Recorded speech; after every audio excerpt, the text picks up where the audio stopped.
간밤에 뉴욕 증시는 미국의 현충일인 메모리얼 데이를 맞아 휴장했습니다. 메모리얼 데이는 매년 5월 마지막 월요일로 미국의 공휴일입니다.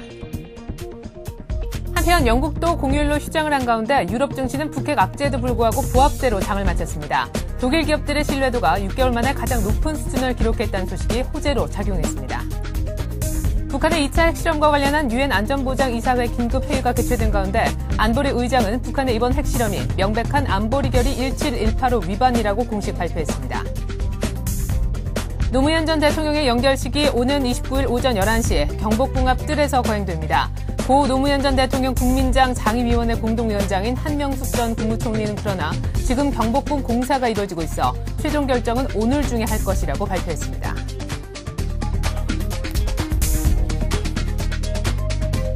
안녕하십니까. 이슈앤 마켓의 최리나입니다. 간밤에 미국 뉴욕 증시가 미국의 현충일인 메모리얼 데이를 맞아서 휴장을 했습니다. 이런 가운데 자구책 제출 시한이 일주일여 앞으로 다가온 GM의 운명에 뉴욕 증시가 이번 주 크게 영향을 받을 것으로 보여지는데요. 보다 자세한 글로벌 증시는 글로벌경제연구소의 남은호 소장과 함께 정리해보도록 하겠습니다. 안녕하십니까? 네, 안녕하십니까? 네, 간밤에 뉴욕 증시는 국경일을 맞아서 휴장을 했었죠? 네, 그렇습니다. 미국 증시가 지난 밤에는 그 메모리얼 데이, 한국으로 대하면 현충일에 해당되는 거죠. 메모리얼 데이로 휴장했습니다. 따라서 시장은 열리지 않았고요. 그 증시는 휴장했습니다. 예, 잘 알겠습니다. 지금 미국 증시가 GM이라는 시한 폭탄을 안고 있습니다. 자구책 제출 시한이 6월 1일로 지금 일주일 정도도 채 남지 않아 있는 그런 상황인데요. 지금 진행 상황이 어떤지요?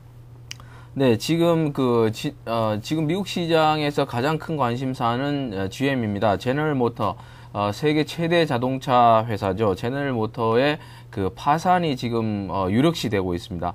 약 일주일 후에 판가름이 나게 되는데요. 지금 추가 지원을 위한 자구책 그 제출 시한이 이 다음 달 1일입니다. 6월 1일로 마감이 되고, 지금 현재로서는 전미 자동차 노조와 그 다음에 캐나다 자동차 노조의 그 양보를 얻어낸 상태입니다.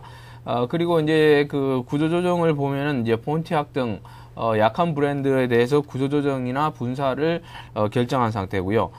딜러들의 그 감축도 지금 대규모 딜러의 감축도 결정된 그런 상태입니다. 그리고 미국 정부의 입장을 보게 되면은 지금 오바마 미국 대통령은 파산 신청으로 지금 GM 제너럴 모터가 거듭나기를 기대를 하고 있습니다. 정부 입장은 지금 그 파산 후에 300억 달러의 공적 자금을 투입할 예정이고요. 현재까지 공적 자금은 194억 달러가 투입이 되어 있습니다. 채권단의 협상 진행 상황을 보면은 지금 채권단의 부채 탕감은 지금 좀 난항을 겪고 있는 그런 상황이고, 협상이 26일, 그러니까 미국 시간 26일 내일 새벽으로 그렇죠. 마무리가 되게 됩니다. 그렇기 때문에 시한은 지금 일주일밖에 남지 않았고요. 협상 시간은 약 하루 정도 남아 있는 것 같습니다. 그래서 지금 총 270억 달러의 채무가 있는데 여기에서 90%를 탕감하는 대신에 채권단의 GM 측에서는 10%의 지분을 주겠다고 얘기를 하고 있고, 채권단에서는 58%를 내놔라, 이렇게 큰 차이를 보이고 있습니다. 그래서 이 채권단의 협상 부분은 조금 아직까지 난항을 겪고 있고 미지수로 남아 있는 것 같습니다. 네, 자동차 노조, 전미 그리고 캐나다 측과도 일단 협조를 좀 구해놓은 상태고, 브랜드 구조 조정도 했고 딜러 감축도 결정을 했는데 문제는 채권단과의 협상이 좀 난항을 겪고 있다는 점이 가장 큰 지금의 걸림돌인 것 같습니다. 자, 지금 사실 GM 파산을 거의 기정사실로 보고 있는 사람들도 적지 않은데요. 전문가들의 견해는 어떤지요? 네, 그렇습니다. 지금 미국 GM 제너럴 모터의 파산은 기정사실로 받아들이고 있습니다. 지금 미국 시장의 가장 큰 관심사는 GM의 파산 보호가 신청할 경우에 이 성공 여부에 달려 있을 정도로 미국 시장의 관심이 여기에 끌리고 있는데요. 이미 시장에 많이 나온 재료이기 때문에 시장에서는 크게 반응하지 않을 수도 있습니다. 하지만 지금 앞으로 미국 시장의 상승과 하락을 결정하는 미국 시장의 방향을 결정할 가장 큰 요인으로 지금 돼 있고요. 지금 GM이 성공하기 위해서는 하루라도 빨리 지금 파산 보호를 신청해야 된다고 션 맥밀런 그 이코노미스트 이런 전문가들이 이렇게 얘기를 하고 있습니다.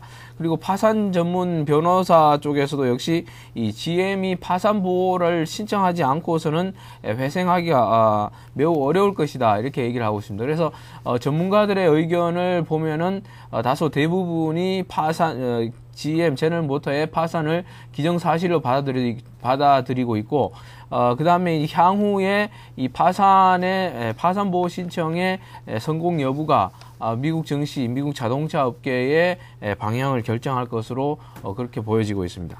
네, 지금 뭐 GM의 어떤 근본적인 회생을 위해서는 파산이 필요악이다 하는 입장도 있지만 동시에 GM 파산은 미국 경제의 최대 악재가 될 것이다라는 의견이 지금 팽팽하게 대립하고 있는 상황인데요. 여기에 대해서는 어떤 의견 갖고 계십니까?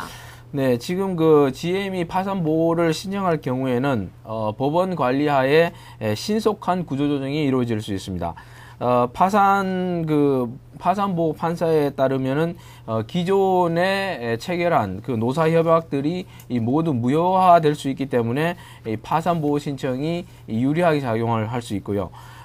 지금 나타나고 있는 이 구조조정 방식에 대해서는 우량 부분과 부실 부분을 분리하는 방식이기 때문에 지금 그 우량 자산과 핵심 브랜드만으로 구성된 새로운 회사의 출범이 가능하다는 것입니다. 그렇기 때문에 GM이 파산 보호를 신청하더라도 그 성공할 가능성에 지금 무게를 두고 있는 그런 상황입니다. 그렇기 때문에 이제 파산 보호를 그 미국 정부뿐만이 아니고 시장에서도 오히려 빨리 파산을 해서 회생 여부를 가늠을 하는 것이 이 시장이나 미국 그 자동차 산업에 좋을 것이다 이렇게 얘기를 하고 있습니다.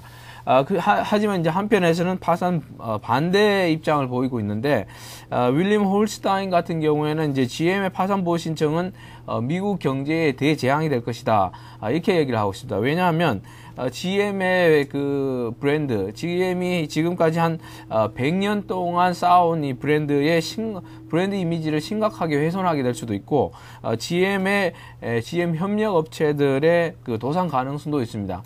GM이 파산 보호 신청을 하기 때문에 아무래도 협력 업체들의 그 도산 가능성이기 때문에 이런 부분에 의해서는 이제 미국 경제에 악영향을 줄 것이다 이렇게 얘기를 하고 있습니다. 그래서 일부에서는 파산 보호 신청에 대해서 지금 반대 입장을 내놓고 있지만 전반적으로는 전문가라든지 미국 정부 입장은 빨리 파산 보호 신청을 해서 GM의 회생을 기대하고 있는 그런 상황입니다. 그렇기 때문에 파산 보호 신청 여부, 성공 여부가 아마 미국 시장에 당분간 그 단기간에 키 이슈가 되지 않을까 이렇게 보고 있고, 극적인 지금 채권단 지금 GM의 그 마지막 남아 있는 과제는 채권단과의 협상 여부입니다. GM이 채권단의 지금 동의를 얻어내야 되는데 그래야 이제 파산을 피할 수가 있는데 그럴 가능성은 적어 보입니다. 왜냐하면 지금 채권단 측에서는 90% 240억 달러에 탕감하는 대신에 58%를 요구를 하고 있고, GM 측에서는 10%의 지분밖에 못 주겠다 이렇게 얘기를 하고 있기 때문에 격차가 너무 크게 나기 때문에 파산 보호 신청으로 갈 수밖에 없는 그런 상황으로 이어지고 있습니다. 네, 새벽에 나온 뉴스를 보니까요. 도요타가 GM이 살아야 우리도 산다라면서 하이브리드카 관련 핵심 기술을 GM 쪽에 넘겨주는 그런 내용을 또 발표를 했더라고요. GM의 파산보호 신청 여부는 끝까지 좀 지켜봐야 될 문제가 아닌가 싶습니다. 자, 계속해서 이번엔 아시아 시장 얘기를 좀 해보고 싶은데 어제 북한의 제2차 핵실험이 있었습니다. 때문에 우리 코스피도 크게 출렁였지만 종가 기준으로 봤을 땐 참 선방했다라는 느낌도 있었는데 말이죠. 북한의 2차 핵실험, 아시아 증시에는 어떤 영향을 줄까요? 네, 어제 그 북한의 핵실험이 이제 이슈였는데 글로벌 정치 전체적으로 북한의 핵실험이 이슈였습니다. 하지만 이제 그 영향력은 제한적이었다고 볼 수 있고요. 글로벌 정치 전체에도 영향이 제한적이었고 아시아 정치 전체에도 악영향은 있었지만 제한적이었습니다. 한국 정치에도 역시 어제 장중에 그 코스피 지수가 88포인트 아주 큰 폭으로 충격을 받았습니다만은 내성으로 인해서 지금 어제 아주 약세로 마감이 된 것이 그동안의 체질을 반영해 준다고 볼 수 있겠습니다. 어쨌든 북한이 지금 2차 핵실험을 강행했지만 글로벌 증시에 미친 영향은 제한적이겠다고 할 수 있고, 몇 가지를 짚어보면은 지금 북한의 이런 핵실험의 지정학적 리스크가 한국 증시에 이미 반영이 돼 있다, 이런 얘기를 많이 하고 있습니다.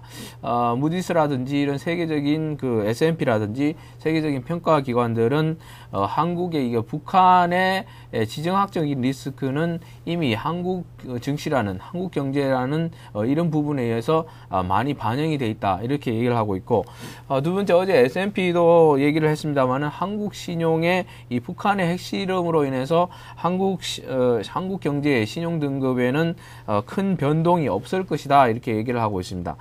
이것뿐만이 아니고 노 전 대통령의 서거와 함께 이 한국 증시가 지금 상당히 투자 심리가 위축이 되어 있는 상황이지만 내성으로는 상당히 강한 모습을 보여주고 있습니다.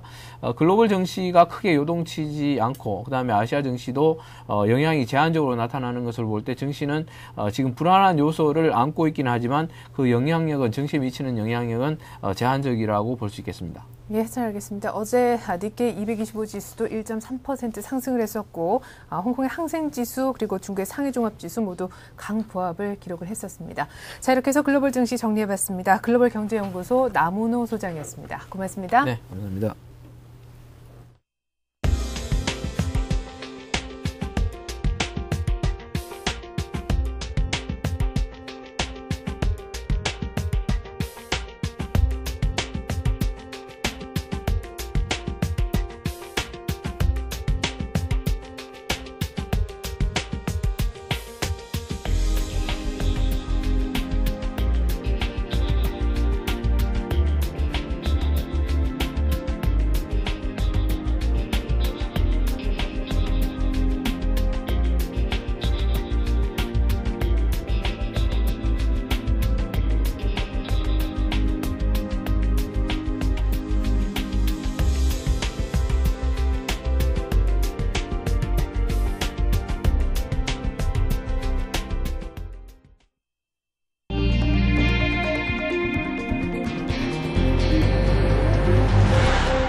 (5월 26일) 화요일 뉴스 따라잡기 시간입니다. 오늘은 서울경제신문 이상훈 기자 나와 있습니다. 안녕하세요. 안녕하십니까? 네, 어제 북한이 이제 2차 핵실험 강행했죠. 그야말로 네, 우리나라가 소용돌이 속에 휩싸였다고 할 수 있는데, 네. 지난 주말엔 또 노무현 전 대통령이 서거를 하지 않았습니까? 네. 이중 악재에 시달렸던 하루가 아니었나 싶어요. 예, 그렇습니다. 그야말로 내후외환이라는 말이 이럴 때 써야 하는 것 같습니다. 어제 북한이 지하 핵실험을 성과적으로 진행했다고 북한 조선중앙통신을 통해서 보도를 했습니다. 여기서 이제 성과적이라는 말은 바로 이제 성공적이라는 말로도 해석을 할 수가 있겠는데요. 예. 이 북한 측은 이 폭발력과 조종 기술에 있어서 이 새로운 높은 단계에 안전하게 진행됐다는 것을 보도를 통해서 주장을 했습니다. 이 노무현 전 대통령의 서거에 북한의 핵실험까지 겹치면서 앞으로 이 우리 경제의 주름살 그만큼 더 깊어질 것으로 현재로서는 예상이 됩니다. 어제 일본 노무라 증권사가 리포트를 냈는데요. 이 내용에서 경기 침체로 한국 사회에 부각되고 있는 이 소득 불평등 이슈나 또 사회 양극화 등의 이슈가 일련의 사태로 더 심각해질 수 있다, 이렇게 좀 부정적으로 지적을 했습니다. 여기에 또 갈수록 깊어지는 이 노사 대결 양상 계속 깊어지고 있지요. 잠시 쉬고는 있지만은요. 네. 여기에 또 지금은 묻혀 있지만 언젠가는 또 크게 드러날 여야 간의 또 첨예한 대결들, 정치적 갈등들 역시 현재로서는 이 경제 회복의 장애물이 될 것이다, 이러한 좀 우울한 전망이 계속적으로 나오고 있습니다. 일단 어제 이명박 대통령은 이 긴급 국가안전보장회의 NSC를 주재한 자리에서요, 이 북한의 핵실험과 관련해서 이 참으로 실망스럽다면서 의연하고 당당하게 대응하되 빈틈없는 안보 태세를 확립할 것을 지시했습니다. 네, 일단 어제 금융시장만 놓고 봤을 때는 장 막판 크게 좀 급하게 안정을 되찾는 모습이었는데요. 하지만 여진을 걱정하는 목소리도 계속해서 나오고 있는 상황 아닙니까? 예, 그렇습니다. 어제 이제 북한 핵실험이 오전에 발표가 되자마자 코스피 지수가 한때 88포인트 넘게 떨어지기도 했습니다. 예. 하지만 이내 이제 안정을 되찾아서 결국은 이제 1400선은 코스피 지수 같은 경우 1400선을 지켜내면서 마감을 했습니다. 또 원달러 환율 역시 이제 장중 한때 크게 솟구치다가 결국은 이제 전일 전일 대비해서 한 1원 60전 오른 한 1249원으로 마감을 했습니다.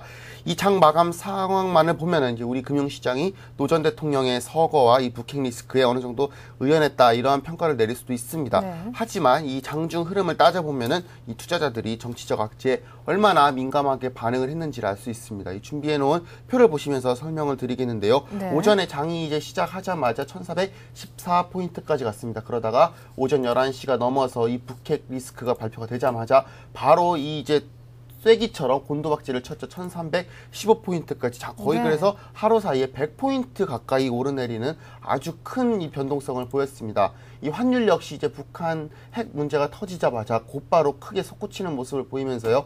어제 장중 1269원까지 이렇게 큰 폭으로 상승을 하는 모습입니다. 물론 이제 중간에 어느 정도 그 진폭이 줄어들기는 했지만 이 장중에 이런 큰 폭을 보였다는 것 자체 일단 투자자들로서는 굉장히 큰 변동성에서 우려를 할 수 있는 상황입니다. 지금으로서는 이제 이 같은 악재들이 이제 우리 경제에 미칠 영향 좀 안타깝지만 부정적으로 볼 수밖에는 없습니다. 이제 노 전 대통령의 서거로 당장 이제 6월 국회가 연기가 됐지요. 이에 따라서 이제 뭐 경제 관련 입법들, 뭐 금융지주 회사법이라든지 비정규직법 같은 이런 경제 관련 입법들이 지연이 될 수밖에 없고 또 이에 따른 사회 갈등 증폭으로 정치적인 갈등까지 커질 경우 이에 따르는 사회적 비용 현재로서는 좀 상상할 수 없지 않겠냐 이러한 전망이 나오고 있습니다. 또 이렇게 악재가 겹겹이 쌓이는 상황에서 정부가 또 새로운 경제 정책을 발휘할 여지도 현재로서는 줄어들 수밖에 없다. 이러한 분석 역시 제기가 되고 있습니다. 이 무엇보다도요, 이 국민들의 거듭되는 이 심리적 위축으로 이 겨우 살아나려고 하는 이 소비와 투자 부문에 찬물을 끼얹을 수 있다. 이러한 좀 부정적인 우려가 계속적으로 제기가 되고 있는데요. 이 경제의 가장 나쁜 악재가 뭐니 해도 바로 이 심리적 위축 아니겠습니까? 그렇죠. 이 지금으로서는 한국 경제가 바로 이러한 장애물에 직면해 있다. 이렇게 말씀을 드릴 수 있겠습니다. 이 단기간 내 지표로 확인은 되진 않겠지만요.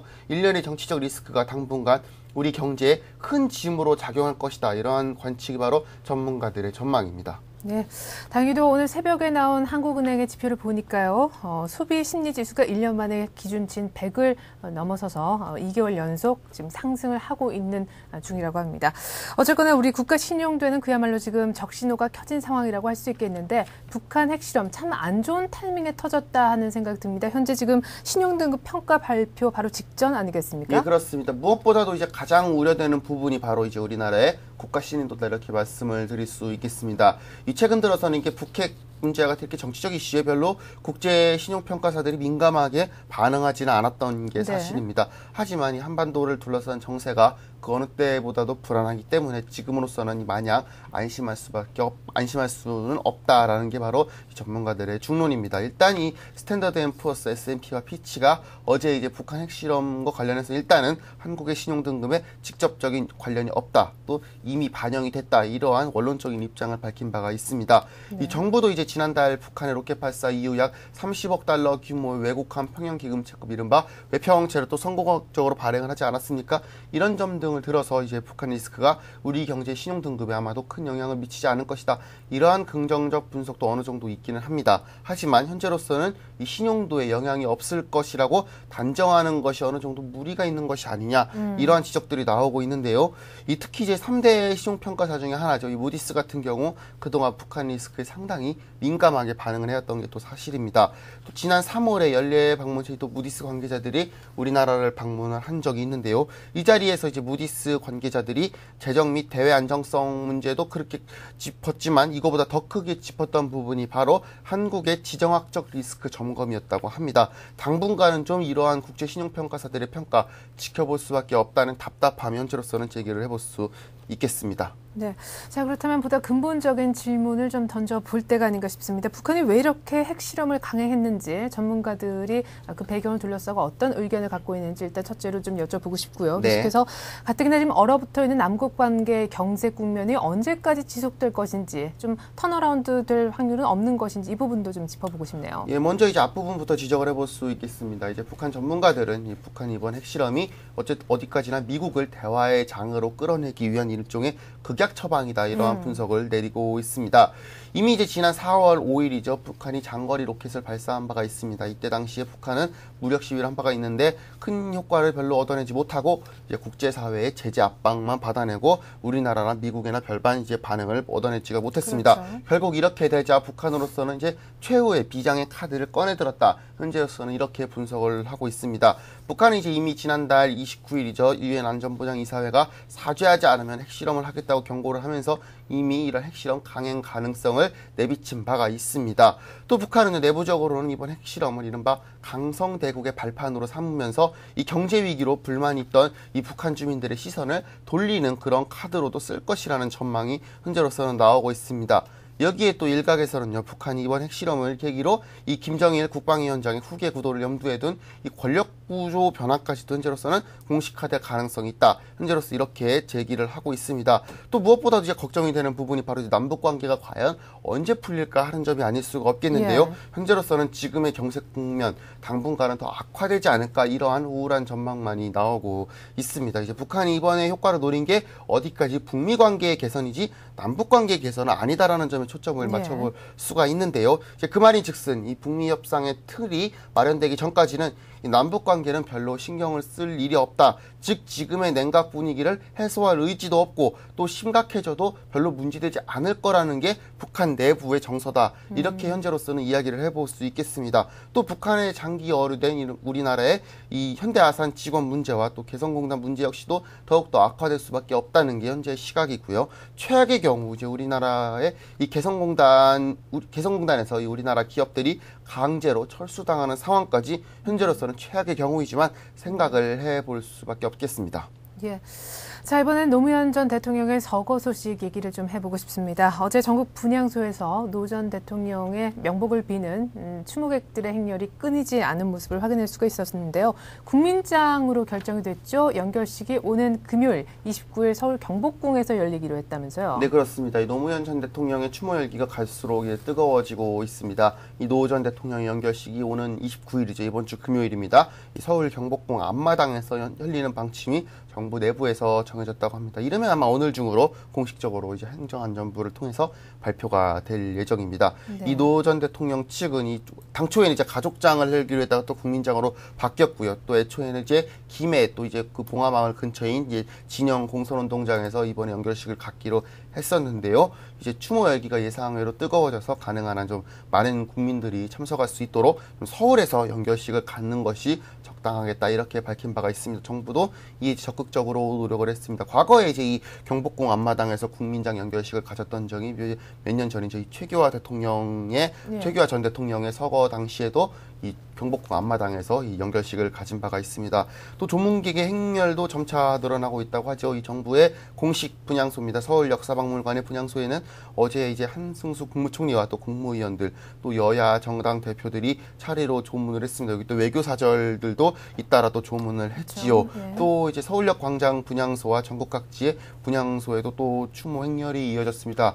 근데 최근 이제 문제가 되는 것이 바로 이제 덕수궁 대한문 앞에 이른바 이제 국민들이 직접 차려놨다고 하는 이 분향소인데요. 네. 노 전 대통령 측에서 이 서울시청 앞 광장을 좀 이제 덕수궁 바로 앞에 있는데 이 서울시청 앞 광장을 좀 추모 공간으로 내달라는 요구를 했습니다. 하지만 서울시 측에서는 이게 이제 불법 집회로 번질 수 있다면서 이를 불허하고 또 경찰 버스로 시민들의 접근을 현재 원천 봉쇄하고 있습니다. 또 시민단체들과 야당은 이에 대해서 명백한 추모 방해라고 현재 반발을 하고 있습니다. 지난해 사실 이 서울시 같은 경우 이른바 HID의 추모 집회를 추모 집회라는 이름으로 열어준 바가 있는데요. 최근에 이제 노 전 대통령의 추모식에 대해서는 열어주지 않는 모습이 좀 국민들로서는 이해하기 어려운 부분이 아닌가 이렇게 현재로서는 생각이 되고 있고요. 좀 아무쪼록 이 문제가 좀 원만하게 해결이 돼서 좀 노 전 대통령의 마지막 가는 길이 좀 편안했으면 하는 이러한 마음들이 아마 국민들 모두가 갖고 있을 거라 현재로서는 이렇게 생각이 되고 있습니다. 네. 자, 그리고 밤사이에 M&A 소식이 하나 지금 들어가 있습니다. 네. GM그룹이 1,300억의 주식회사 쌍용을 인수한다라는 얘기인데요. 역시 쌍용이 그동안 닦아놓은 해외 네트워크가 좀 메리트가 있어 보였나 봐요. 네, 그렇습니다. 이 GM그룹 지주회사이죠. 주식회사 GS가 어제 이사회를 열었습니다. 쌍용 최대 주주인 모건 스탠리 PE가 소유한 이 지분 69.5%를 인수하는 의안을 어제 결의를 했습니다. 주당 인수 가격이 약 18,000원 정도 된다고 합니다. 총 인수 대금이 아마도 그렇기 때문에 1,300억 원 정도 현재 이렇게 알려져 있는 상황입니다. 물론 이게 공식적으로 알려진 것은 아니지만요. 네. 대략 이 정도 선에서 아마 마무리되지 않을까요? 현재로서는 이렇게 생각이 되고 있습니다. 이 업계에서는요, 이 GS그룹이 이 쌍용을 인수한 가장 큰 이유가 바로 방금 전에 말씀하셨다시피 해외 네트워크 확보와 또 사업 다각화 시도로 현재로서는 꼽고 있습니다.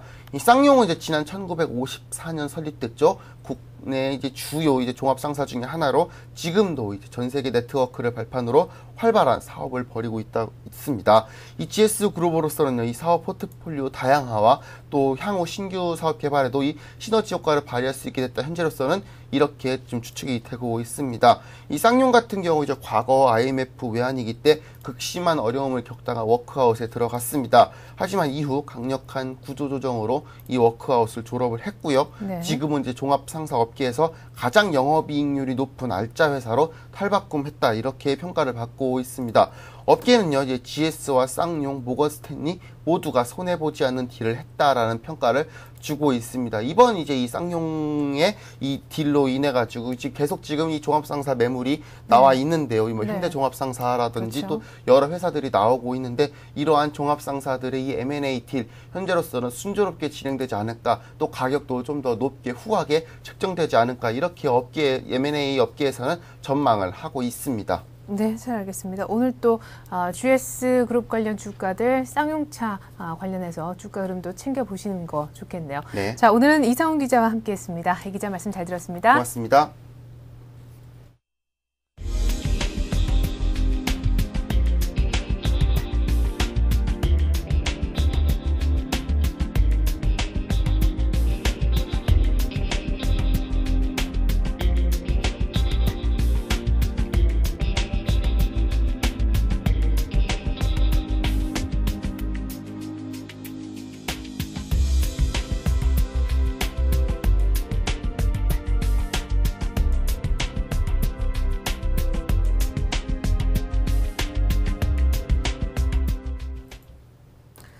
네, 어제 북한이 제2차 핵실험을 했습니다. 이와 관련해서 유엔 안보리 회의가 열렸는데요. 북한에 대한 강경 대응 방침이 확정이 된 상황입니다. 자, 그리고 새벽에는 미국 증시가 메모리얼 데이를 맞아서 휴장을 했었는데요. 참 절묘한 타이밍이 아니었나 싶습니다. 미국장의 영향 때문에 체크를 해볼 수는 없었지만 유럽 증시는 북한 악재 속에서도 선방하는 모습을 보였습니다. 독일이 보합세 정도를 보였고 영국은 역시 휴장을 했었는데요. 어제 우리 아시아 증시도 그런대로 강한 모습 보여주면서 크게 흔들리지 않았기 때문에 오늘 하루 지난 오늘 또 분위기는 어떨지 체크해 보도록 하겠습니다. 1시간 뒤에 출발 센 증시로 다시 인사드리겠습니다. 고맙습니다.